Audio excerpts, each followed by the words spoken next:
Quantas histórias vocês podem conhecer, eu acho que o Joaquim deve conhecer também, de profissional que passou 10 anos, 15 anos trabalhando com o sistema, se mudar o sistema que ele trabalha, ele não sabia mais trabalhar. Conte com Deus, conte com a gente, pode contar.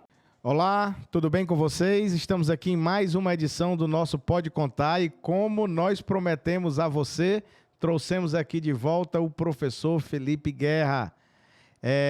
Hoje o tema não vai ser reforma tributária, o tema vai ser você, profissional da contabilidade, o contador no mercado de trabalho, os grandes desafios. Aliás, quem assistiu o Pode Contar da reforma tributária, se não assistiu, vai aqui na nossa página, busca aqui o podcast, o Pode Contar com o professor Felipe Guerra com a reforma tributária, está imperdível, imperdível. Foi uma forma humanizada da gente discutir a reforma tributária. E lá ele lançou uma frase que nós colhemos e que deu aqui sentido a esse novo podcast, que é a década de ouro da contabilidade. Professor Felipe Guerra, contador, advogado, professor, mestre, doutor, pós-doutor, membro da Academia de Ciências Contábeis do Estado do Ceará, presidente do Conselho Regional de Contabilidade do Ceará, o representante da classe contábil no Congresso Brasileiro para discutir a reforma tributária. Seja mais uma vez muito bem-vindo ao nosso Pode Contar. Muito obrigado, meu amigo. Estamos novamente aqui, tratar agora sobre essas oportunidades, sobre a contabilidade. Acho que temos muitos assuntos para discutir, como foi da primeira vez. Perfeito. E eu quero iniciar, professor Felipe, a contabilidade, o profissional da contabilidade, ele tem, ao longo da última década, nas últimas 2 décadas, de forma crescente, ocupando mais espaços, sendo convocado mais pela administração das empresas para debater os números apresentados, para buscar ser buscado aconselhamento da sua atuação com os empresários, com os gestores públicos. E isso, naturalmente, tem posicionado o profissional da contabilidade com uma outra performance no mercado. E você teve a oportunidade de, representando a contabilidade brasileira, de estar no Senado durante a discussão da reforma tributária. Não estava ali apenas o professor Felipe Guerra, um profissional extremamente capacitado tecnicamente para falar sobre reforma tributária, ou o que impactava ali, talvez, a profissão. Estava ali o profissional da contabilidade inserido no debate brasileiro, no Congresso brasileiro. Eu queria discutir um pouco sobre essa oportunidade e o impacto disso para a profissão. Excelente, vamos lá. Primeiro, Joaquim, eu quero dizer que, para mim, aquele momento foi muito marcante, sabe? Porque, enquanto profissional da contabilidade, apaixonado pela nossa profissão, eu sempre ouvi que a profissão precisaria ser mais valorizada, precisava ser mais protagonista, precisava estar na linha de frente dos assuntos, precisava se posicionar de maneira mais forte. E eu sempre cobrava isso dos gestores contábeis e cobrava isso de mim mesmo como uma forma de dizer o seguinte: poxa, nós precisamos estar na linha de frente.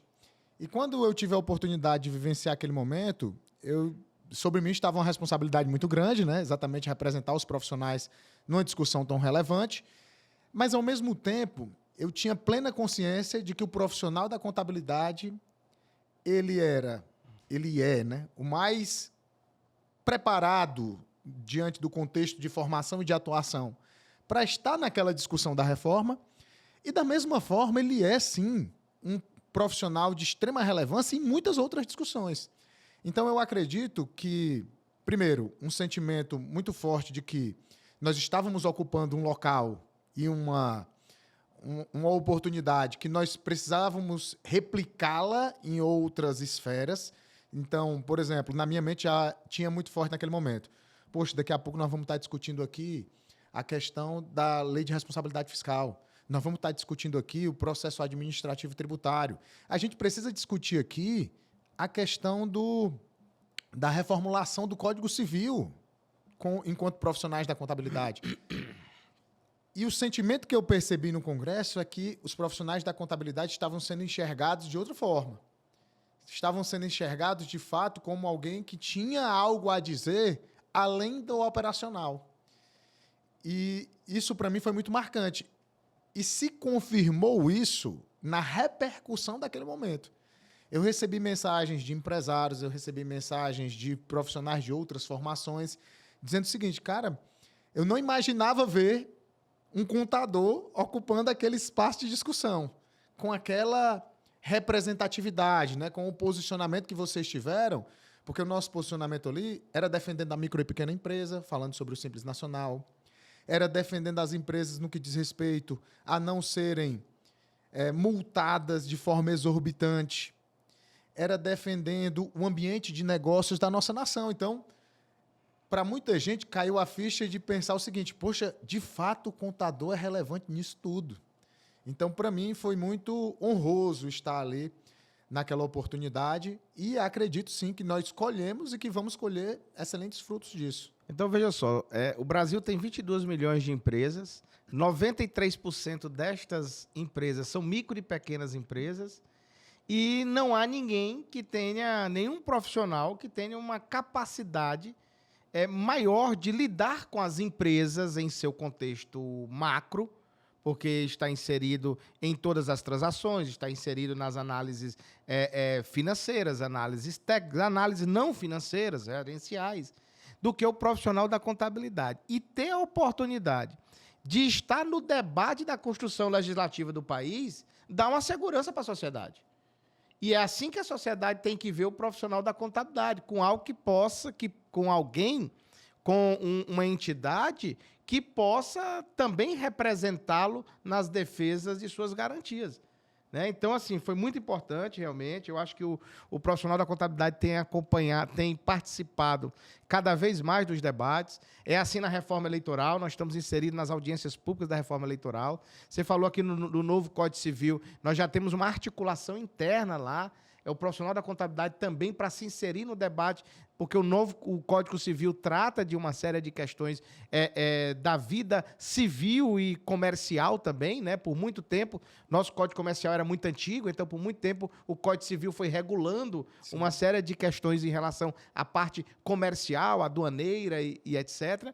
E esse é o debate que a gente tem que construir. Agora, professor Felipe, a década de ouro, vamos aqui entender que é uma década de oportunidades, uma década de desafios também, encerrando aqui os últimos, vamos dizer, o pós-pandemia, né? Já podemos dizer que estamos encerrando o pós-pandemia.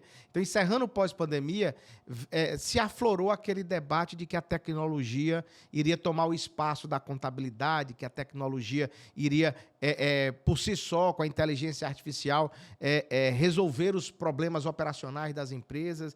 E o que nós estamos vendo agora é de que está tendo um distanciamento, né? Por algum momento isso pareceu incomodar, e nós provamos, né, que o profissional da contabilidade é essencial de que não é um instrumento tecnológico que vai, ou uma solução tecnológica que vai tirar a capacidade técnica, desfazer a capacidade técnica, e me parece que agora a gente está num distanciamento mais da dependência da tecnologia e de uma necessidade mais eficaz e eficiente da técnica, do conhecimento. Você que tem sua extensão em ciência da informação também, doutorado em ciência da informação. Qual é a tua percepção sobre este momento, nessa década de ouro que nós estamos vivendo da profissão? Perfeito. Joaquim, essa é uma reflexão que, sempre que eu tenho uma oportunidade, eu procuro aprofundar, porque é uma provocação, na verdade, né? Os profissionais eles precisam se sentir provocados com relação a essa percepção. Por quê? E eu vou começar a provocação aqui agora. É até bom se sentir provocado em algum momento também me passar. A gente foi ensinado, e quando eu falo... tudo bem que a gente é muito... sempre estimulado a não ficar falando a gente, porque você não pode falar por todo mundo, né? Mas Como eu disse, meu convívio é muito grande com profissionais da contabilidade, então eu escuto isso com muita frequência. Que contabilidade só se aprende na prática. Contabilidade só se aprende na prática, contabilidade só se aprende na prática. Isso foi algo repetido como um mantra durante toda a minha formação. E eu concordo em parte com isso. Eu vou explicar por quê. Porque o que muitas vezes essa pessoa chamava de prática era mera execução. Mera execução. Isso faz com que a gente tenha uma diferença de conceitos. Uma coisa é você ter prática e outra coisa é você ter experiência. Uau. Tem gente que tem 10 anos de prática e tem 6 meses de experiência. Aí você diz, não, professor, está errado, essas contas aí não estão batendo. Vamos lá, deixa eu explicar o que é isso. Quantas histórias vocês podem conhecer, eu acho que o Joaquim deve conhecer também, de profissional que passou 10 anos, 15 anos trabalhando com o sistema, se mudar o sistema que ele trabalha, ele não sabia mais trabalhar. Eu já vi isso acontecer várias vezes, trabalhei com implantação de software. Então, trocou o sistema A para o sistema B, o cara não sabia mais trabalhar. O profissional atendia empresas do segmento A, hoteleiro. Se eu botasse um supermercado para ele fazer, ele não sabia mais trabalhar. Por quê? Porque ele desenvolveu um conhecimento extremamente limitado à execução prática. Vamos lá para a questão até etimológica das palavras, né? Experiência, ela está muito mais ligado ao que você vivencia. Hoje em dia a gente fala muito sobre experiência do cliente, né? O cliente... O que é a experiência do cliente? É o cliente ter com você uma vivência diferente daquilo que ele estava esperando. Então, quando essa expectativa, inclusive, ela é superada, ele tem uma boa experiência. Trazendo isso para o âmbito da profissão, vamos imaginar que o Joaquim está iniciando a sua carreira na contabilidade. Acabou de se formar. Eu sei que essa não é a realidade de muitos de vocês, né? Muitos começam a trabalhar durante a faculdade, mas vamos supor que acabou de se formar, não trabalhou na área ainda e vai trabalhar num escritório de contabilidade, certo? Você concorda comigo, Joaquim, que se você nunca trabalhou, tudo ali para você é novo? Sim. Chegou um documento para você, você nunca viu ele na vida, a pessoa vai te mostrar aqui um sistema, você nunca viu aquela tela. Então, tudo ali para você são novas experiências. Vamos supor que o Joaquim chegou para ser um analista contábil. Essa atividade do analista, muitas vezes, ela é repetitiva, ela é burocrática, padronizada. Uma pessoa foi lá e treinou o Joaquim, faz isso, faz aquilo, funciona assim. Com 6 meses de trabalho, o Joaquim já percebeu que tudo que ele faz repete todos os meses. Então, a partir daquele momento, ele para de ter novas experiências, porque o que ele tinha para conhecer sobre a rotina do seu trabalho, ele conheceu durante aqueles 6 meses. Mas ele vai passar 10 anos ali naquela função, executando aquelas mesmas rotinas que ele levou 6 meses para aprender. E aí ele acaba confundindo o que é prática com ter experiência. Ele diz que tem 10 anos de experiência, mas não tem. Ele tem 10 anos de prática. Ele teve 6 meses de experiência. Nesse momento, os meus alunos, quando eu começo a devagar com eles em sala de aula sobre isso, eles me perguntam assim, mas professor, então quer dizer que para mim continuar tendo experiência, eu tenho que ficar saindo do meu trabalho, mudando de emprego a cada 6 meses? Não. Você sabe onde é que expande a tua experiência? Com conhecimento. Se você não para de estudar, você não para de aprender, você não para de adquirir novas experiências. Qualquer que seja a atividade que você executa, Joaquim, eu desafio quem quer estudar, se ele vai chegar no ápice do conhecimento, ele não vai. Eu brinco, né? O pessoal lá do escritório chega para ser auxiliar de escrita fiscal, aí vai trabalhar com empresa do Simples. Com 6 meses apurando o Simples, ele acha que ele é expert no Simples. Aí eu digo, cara, vamos fazer o seguinte, tu vai ficar 2 anos aqui dentro só trabalhando e estudando o Simples. Depois de 2 anos eu te pergunto se tu entende bem de Simples. Tu vai chegar à conclusão que não. Porque tem tanta coisa para aprender, tem tanta coisa para estudar, que você vai chegar à conclusão de que 2 anos não dá para ser especialista em Simples. Mas no primeiro momento, em 6 meses, você achou que já sabia. Então, quando você traz uma conexão disso com a tecnologia, o que é que a gente está percebendo? Enquanto o nosso trabalho era extremamente sob uma ótica operacional, a tecnologia é quem ditava o ritmo. Porque se eu não tenho conhecimento, eu só tenho uma prática, se eu não tenho a experiência, eu só tenho uma prática, é só uma atividade repetitiva, padronizada e baseada em regras pré-determinadas, a robotização vem para substituir exatamente isso. Qualquer consultor de automação, ele está buscando encontrar dentro de um processo atividades que sejam repetitivas, padronizadas e baseadas em regras pré-determinadas. Tudo aquilo que atende esses 3 requisitos vai ser substituído. Então, quem é o cara que tinha medo de perder o emprego para a tecnologia? O escopo da sua atuação era 100% baseado nisso. Nessa prática que ele levou 6 meses para aprender e que ele nunca desenvolveu conhecimento. Agora não, essa década de ouro está nos propondo o seguinte: o teu trabalho vai ser cada vez mais pautado pelo que você conhece, pelo que você sabe, pela experiência de conhecimento que você possui. Agora, você tem esse conhecimento? Ou seja, isso a gente fala aqui muito, expansão de mentalidade. Então, a década de ouro é a década de quem vai buscar conhecimento. Perfeito. De quem vai expandir a sua mentalidade em busca de novas oportunidades, mas, sobretudo, de novas adaptações. Porque a experiência que vem pela vivência, ela pode ser, inclusive, aprimorada, sendo atribuída aí o conhecimento. Sim. E aí, professor Felipe, vem a provocação do seguinte: as ciências contábeis é uma das ciências mais antigas do mundo.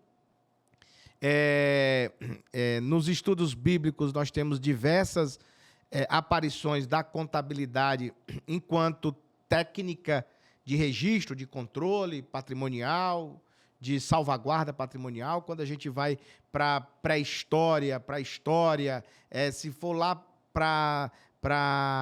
muito antes da civilização humana, da civilização greco-romana, a gente vai encontrar registros de contabilidade. Quando a gente vem para o momento atual enquanto profissão, que completa 78 anos de profissão regulamentada, tem um avanço histórico imenso, e aí a gente fica a nos olhar. De Luca Pacioli, vamos chamar aqui uns dos últimos cientistas contábeis mais lembrados, Antônio Lopes de Sá. Né? A ciência contábil evoluiu muito, do método das partidas dobradas a todas as questões gerenciais e evolutivas que a prática contábil mostrou, até a auditoria, a perícia. Mas veja só, nós estamos num rompimento de um limiar limitado do olhar da contabilidade. A contabilidade hoje está inserida no tema da sustentabilidade. A contabilidade hoje está inserida no tema da governança. A contabilidade hoje está inserida no tema da transparência e de tantos outros temas sociais, políticos, econômicos. Qual a tua percepção hoje? E aí é importante, porque nós estamos falando aqui para estudantes de contabilidade, estamos falando aqui para profissionais recém-formados, profissionais com muito tempo de prática e profissionais com muito tempo de experiência. Uhum. Qual é o olhar para a educação profissional continuada e para o aprimoramento, com vistas mesmos de fazer a seguinte pergunta: cadê os novos cientistas da década de ouro? Há espaço? Sem dúvidas, há muito espaço. Inclusive, Joaquim, é muito interessante essa percepção, né? Porque quem que vai assumir o papel de doutrinador, de formador dentro da governança, da sustentabilidade, para os profissionais da contabilidade? Quem é aquele profissional? Porque o conhecimento científico, e é interessante isso, mais uma vez, olha como é a essência da nossa formação. Se a gente falar de conhecimento científico e teoria, é bem provável, e isso está muito intrínseco. Eu e você vamos pensar sobre uma coisa mais inaplicável. Teoria não é a prática, teoria não é o dia a dia, até experiência mais vivenciado. Mas todo conhecimento científico ele é construído a partir do método, inclusive de observação da vivência. Então, por exemplo, para mim construir a ciência contábil, quando ela foi ser desenvolvida, alguém observou na experiência diária a necessidade de calcular se eu tenho recurso suficiente para construir uma obra, que é isso que fala lá no livro de Lucas, por exemplo. Né? Uhum. Qual de vós, antes de construir uma torre, não vai assentar antes para verificar se possui os recursos suficientes para concluí-la? Então, em algum momento, na observância do comportamento humano, percebeu-se a necessidade de utilizar-se de metodologia para poder construir aquilo que se tornou um conhecimento. E hoje em dia é a mesma coisa, é da mesma forma. Só que qual é o nosso grande... Onde é que houve um distanciamento muito grande entre o desenvolvimento científico e a prática profissional? É porque não há estímulo à pesquisa científica. Existe um pensamento de que o pesquisador, o cientista, ele é só aquela pessoa que está dentro da universidade, sentada no banco da academia, é o professor titular da universidade, é o coordenador do núcleo de ciências contábeis, é ele que tem que desenvolver pesquisa. Se eu sou de dentro de um escritório de contabilidade, eu não tenho que desenvolver pesquisa. E esse pensamento está errado. Eu concluí meu mestrado, Joaquim, em 2015. E, na época, a minha pesquisa foi sobre o SPED.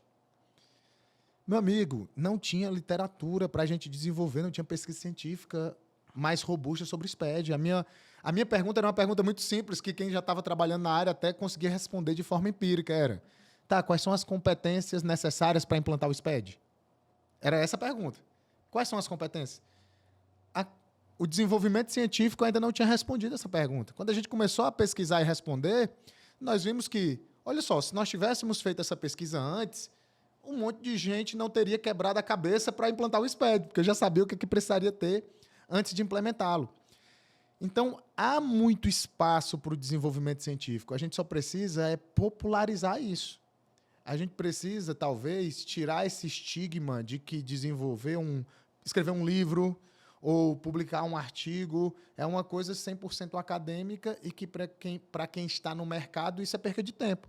Agora, é importante você estar colocando, porque se nós estamos falando da década de ouro, tem algo... Vamos imaginar que tem algo a ser escavado para a gente encontrar esse ouro, esse valor. Então, a prática versus a experiência é o que vai trazer o valor ao profissional? É o que vai trazer o valor ao seu perfil? A dependência só da tecnologia versus a expansão de mentalidade com conhecimento técnico mais aprofundado ou até mesmo com a pesquisa e na busca de criar novos métodos científicos, como para pensar sobre a governança, experiências sobre a sustentabilidade e tantas outras áreas da contabilidade. É o que vai trazer valor para o profissional? É a ausência disso que talvez faça com que o mercado não dê o valor suficiente ao profissional da contabilidade? Bom, se ele é esse profissional que é tão importante para a empresa, tão importante para a arrecadação tributária do país, tão importante para a economia, por que então que o empresário ou que o próprio mercado ainda não enxerga, e aí eu vou falar mesmo aqui, já entrar numa ferida um pouco dura de se tratar, por que o profissional da contabilidade não é tão bem remunerado? Né? A chave de essa década de ouro vai levar o profissional a ser melhor remunerado pelo mercado? Melhor reconhecido? Perfeito. Nós já discutimos um pouco agora sobre a questão dos sintomas, né? Sintoma disso é essa questão da dependência tecnológica. Agora nós vamos para a essência do problema, né? A causa do problema. E aí você tocou em 2 pontos que eu acredito que vão ser os grandes diferenciais para a gente, de fato, transformar essa década em uma década de ouro. Primeiro, mentalidade. Segundo, posicionamento. Mentalidade e posicionamento. Quando eu falo de mentalidade, eu quero fugir do aspecto meio motivacional da coisa. Quando eu falo mentalidade, Joaquim, eu a abordo sobre uma seguinte perspectiva. É uma década de ouro. Por quê? Porque os desafios serão enormes para as empresas, para os negócios, para o país. E diante de todo desafio existem oportunidades. Então é uma década de ouro porque as oportunidades serão muitas. Só que não existe oportunidade sem um problema para ser resolvido. Então, não adianta a pessoa ter a expectativa de que ela vai ter uma década sensacional se ela não tiver a mentalidade de que ela vai ter que se preparar para resolver os problemas que vão surgir, que ela vai ser procurada pelas empresas para resolver determinadas situações que antes não era de responsabilidade dela. Então, se ela ficar com a mentalidade de dizer, mas isso aí não é coisa de contador, isso aí não é o contador que tem que fazer, para ela não vai ser uma década de ouro, vai ser uma década de sofrimento. Para quem que será uma década de ouro? Para quem conseguir enxergar os problemas, diante desses problemas, ver que nós estamos carentes de soluções e está disposto a propor essas soluções. Aí, para propor essas soluções, eu preciso pesquisar, eu preciso desenvolver, eu preciso estudar, eu preciso adquirir conhecimento. Então, vou dar alguns exemplos práticos para a gente tangibilizar isso, certo? Imagine que toda empresa vai ter que se adequar aos seus softwares para reforma tributária. E aí, o profissional que tiver capacitado, preparado para orientar essa adequação dos sistemas, ele vai ter muito serviço. Muito serviço. Todas as empresas elas vão ter que fazer cálculo para ajustar a formação do seu preço de venda, para negociar os seus contratos nas suas compras, porque o reflexo do tributo, sob a nova perspectiva da reforma, vai exigir isso, renegociação de praticamente todos os contratos. Quem estiver pronto para fazer isso, vai vender esse serviço e vai ganhar bem, vai ter boa oportunidade de melhorar os seus honorários. Quem é que vai ficar pressionado pelo mercado brigando por preço? Quem achar que isso tudo é problema que não deve ser resolvido por ele. Perfeito. Quem está sempre procurando, alguém tem que fazer alguma coisa, alguém tem que resolver isso aqui para mim. Sim, alguém vai resolver. Eu até brinco e digo assim, Joaquim, tem um provérbio chinês que diz assim, né? Cuidado com o que desejas. E o pessoal, eu vejo muito na contabilidade, e aqui entra no âmbito dessas provocações, o pessoal querendo dissociar o fiscal da contabilidade, o tributário da contabilidade. Eu sempre digo, cuidado com o que desejas. Porque muitos advogados querem o fiscal, muitos administradores querem a área fiscal, muitos economistas querem a área fiscal. Por quê? Porque toda empresa precisa pagar tributo no país. Toda empresa precisa prestar contas com o governo. Não estou dizendo que a nossa atividade se restringe a isso. Sim, sim. Mas é uma oportunidade gigantesca. Mas é a base, né? É a base. A base é o controle do imposto, a base é a arrecadação, a base é o controle patrimonial. A base são os lançamentos contábeis. Essa é a base da contabilidade. Fora a oportunidade de escala. Sim. Você está falando de 22 milhões de empresas. Né? E aí eu quero insistir aqui, porque o nosso assinante, quem está nos ouvindo, nos escutando aqui no Pode Contar, aliás, se você ainda não curtiu aqui a nossa página, faça isso. Se você quer que algum colega de trabalho, estudante, contador, alguma pessoa que você quer que escute aqui um pouco sobre essa década de ouro, eu vou no final aqui trazer as 3 chaves de ouro para esta década de ouro, extraídas aqui do nosso bate-papo com o professor Felipe Guerra. A pergunta que eu ainda quero insistir é: o profissional da contabilidade desta década de ouro será um profissional mais bem remunerado se ele cumprir com essas chaves? Sim, sim. Joaquim, é interessante pensar sobre isso, né? Porque a gente estava falando sobre isso nos bastidores, né? Remuneração em dinheiro ainda é um tabu enorme na contabilidade. As pessoas têm medo de falar sobre esse assunto.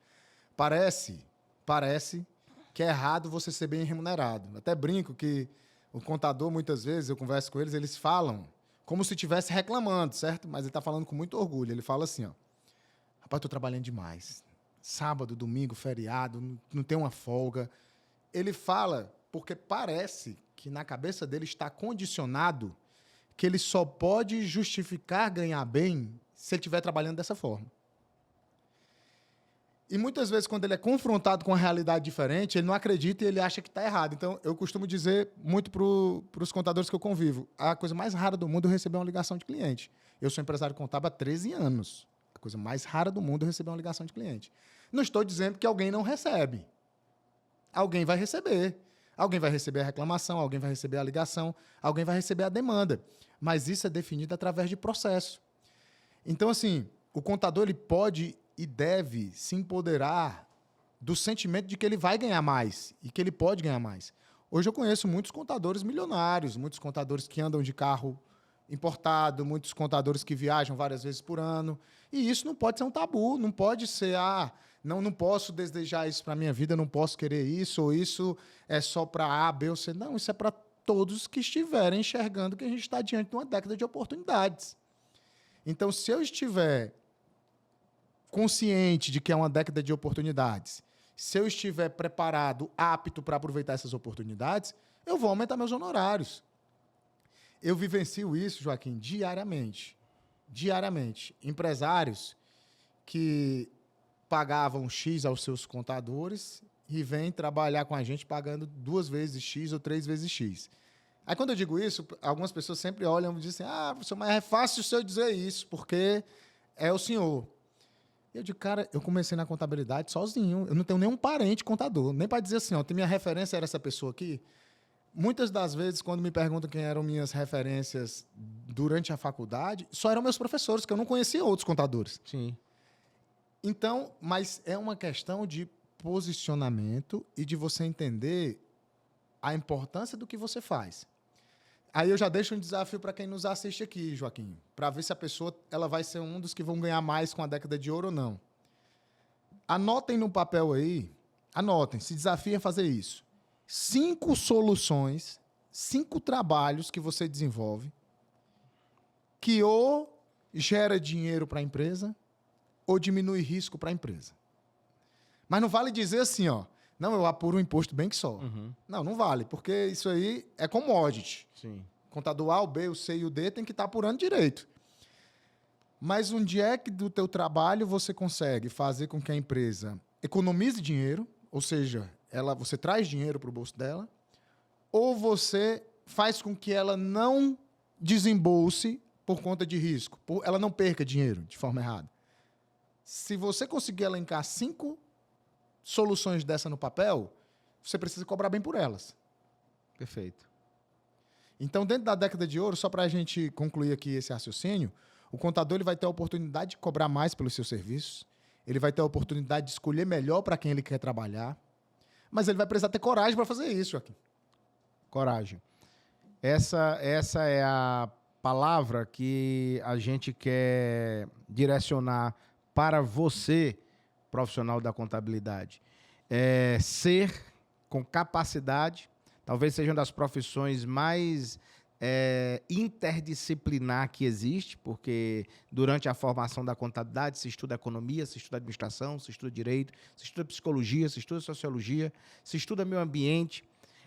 Então, é uma das profissões mais interdisciplinares que existe. Então, você tem a capacidade e o conhecimento nas suas mãos para poder se posicionar, como muito foi bem dito aqui pelo professor Felipe. Então, o que às vezes falta é a coragem de se posicionar, a coragem de cobrar o que realmente é devido ao valor do seu tempo, do seu esforço, do seu conhecimento. Coragem para dizer não. Coragem para dizer não. Então, nós estamos aqui com esse podcast de hoje, com o Pode Contar, que nós intitulamos de A Década de Ouro da Contabilidade, para dizer a você, profissional da contabilidade, que você está diante de uma grande oportunidade de ser um profissional mais reconhecido pelo mercado, um profissional mais preparado para atuar nos mais diversos setores da economia do nosso país. Está aí a reforma tributária, que é uma grande oportunidade de operacionalizar nas próximas 2 décadas. Está aí a governança como um instituto da contabilidade que vai garantir melhor transparência, melhor organização das empresas, do governo. Está aí a sustentabilidade com as informações não financeiras, que vão cada vez mais valorar o produto, a empresa e que depende de nós. Mas está também a oportunidade de nos posicionar perante a economia, nos posicionar perante a política, nos posicionar perante a cultura, perante as questões sociais. Portanto, coragem. E aí, aqui, eu caminhando aqui para o final desse nosso Pode Contar, anota aí, pega papel e caneta para você anotar 3 dicas essenciais que você tem que praticar nesta década de ouro, aprendidas aqui no nosso Pode Contar nesse episódio. Número 1, mentalidade, expansão de mentalidade. Não é hora de buscar conhecimento, é hora de se aprofundar nas questões técnicas da profissão, do que o mercado está pensando, exigindo, ampliar conhecimento. Número 1, mentalidade. Número 2, posicionamento. Posicionamento em todas as oportunidades que você tiver, se posicione enquanto técnica, enquanto opinião, respaldada sempre na ciência. E número 3, aí essa aqui é talvez a mais importante de todas, o contador da década de ouro é o contador que resolve problemas. É o contador que está ali para servir com a sua capacidade de resolver problema do seu cliente, do seu colega, do mercado, da economia, resolver problemas, trazer soluções. O contador da década de ouro é o que traz soluções. É aquele que vai com expansão de mentalidade, posicionamento e resolver problemas, se tornar um líder, um contador líder. Professor Felipe Guerra, mais uma vez, muito obrigado pela sua participação no nosso Pode Contar. Pode ter certeza de que seus ensinamentos e esse bate-papo tão agradável engrandece aqui o nosso canal, mas, sobretudo, engrandece quem está nos assistindo, expandindo a mentalidade em maior busca de conhecimento. Mais uma vez, muito obrigado. Eu que agradeço, Joaquim. Queria deixar um abraço a todos que nos assistiram. É motivo de honra para mim participar aqui novamente. Queria deixar minhas redes sociais aí para quem não me segue ainda, poder acompanhar lá o meu trabalho. Instagram, prof.felipeguerra, e no YouTube, Professor Felipe Guerra. É fácil de me encontrar, estou diariamente compartilhando lá conteúdo sobre contabilidade e direito tributário. Muito obrigado. Você sabe que a nossa mensagem final é de que nunca você deve desistir. Conte com Deus, conte com a gente, pode contar.